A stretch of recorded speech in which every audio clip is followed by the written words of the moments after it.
Now that you know the basics of Blender, what we can do now is actually make our red blood cell. Before we begin modeling, we need to get some kind of reference image. So here is a web search I prepared earlier. This is just searched on Google Images, and what we can find is an actual electron microscope image for our red blood cell. So let's take this for example. Now, what are some key features of our red blood cell? Firstly, we know it is circular. Then we can see it has biconcave features, right? It's the dent in the shape. And if you look at the surface, it's not all smooth. It's a little uneven. And finally, as the name suggests, our red blood cell is the color red. So here is an example of what you'll be able to make by the end of this tutorial. Okay, let's start making our red blood cell. The first thing we are going to do is turn our cube into a sphere. Now you might be wondering, why don't we just delete this cube and add in a sphere? That's a very good point. The reason for this is, the benefit of dealing with a cube is that there are fewer faces to modify, and this makes the job of manipulating the shape much easier. So hopefully throughout this tutorial, you'll be able to see the benefit of doing this. Okay, let's start modifying our cube. Firstly, make sure we have the cube selected. So remember, a selected object will always have an orange border around it. Next, we go to the right column and find the wrench icon called Modifiers. So here it is, we left click. And now we have our drop-down menu that has appeared. So we left click that as well. And look at that, we have all these options to choose from. Right? All these can modify our object in many different ways. So, under Generate, we go to Subdivision Surface and we left click that. Now what this modifier does is that it turns our cube into something spherical. As you can see, it's getting there, but we can do so much better than that. And this is done by going to Subdivisions, here, on the right side, and then to View, and we can increase this value. So right now it's 1. To increase, we can either click on the small triangle on the right, there we go, or you can left click the center and input a value.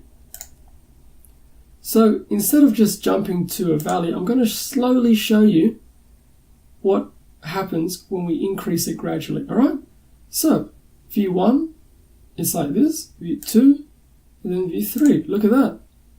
It looks much more spherical now. And then to make our object smoother, we can go to Shading and click Smooth. Now underneath View, there's this other option here, well this other factor you could say, that's involved in all of this is Render.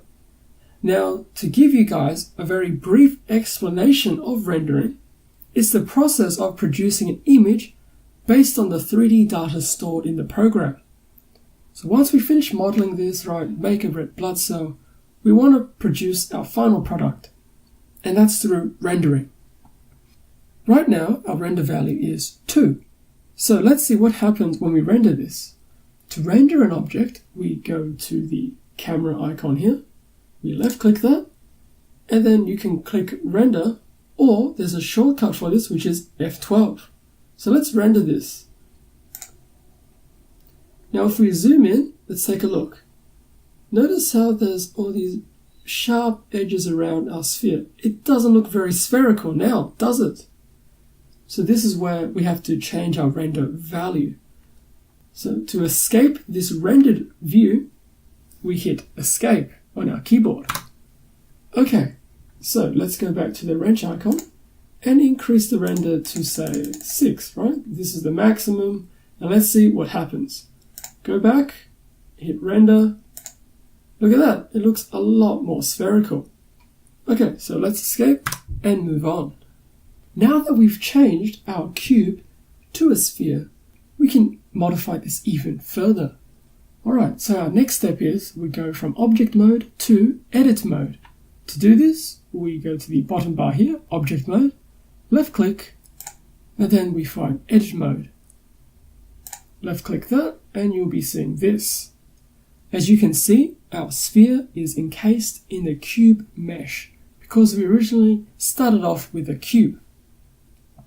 To modify this, we go to the left hand side, the left column, and click on Loop, Cut and Slide. As you can see, we get a text box as I hover over it, and this again is another shortcut, so you can use either one. So I'm just going to click on this and then move my mouse over to our object. So we get a purple pinkish line that we can apply this loop, cut and slide function to. This can be applied horizontally or vertically. So what we want is a horizontal cut. To apply this cut, we just left click and there we go. Now after we left click it, this modification will follow our cursor, so it can look really weird like this.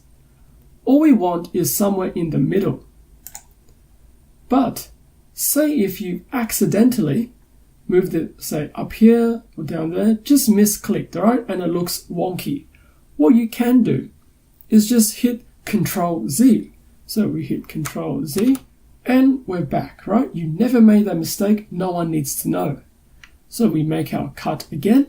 So we click, horizontal cut, and then we left click again to confirm, and there we go. Now, what we want to do now is stretch out this object. To do this, we press S. Remember, for more control, we have to be away from the object as opposed to being too close. So this is a nice distance.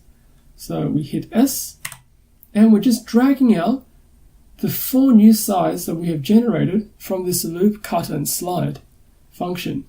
So look at that, we're just stretching it out. So here is a good spot, and left click to confirm our selection. Okay, so your object should look like this now. In the next video, we will be making our biconcave shape.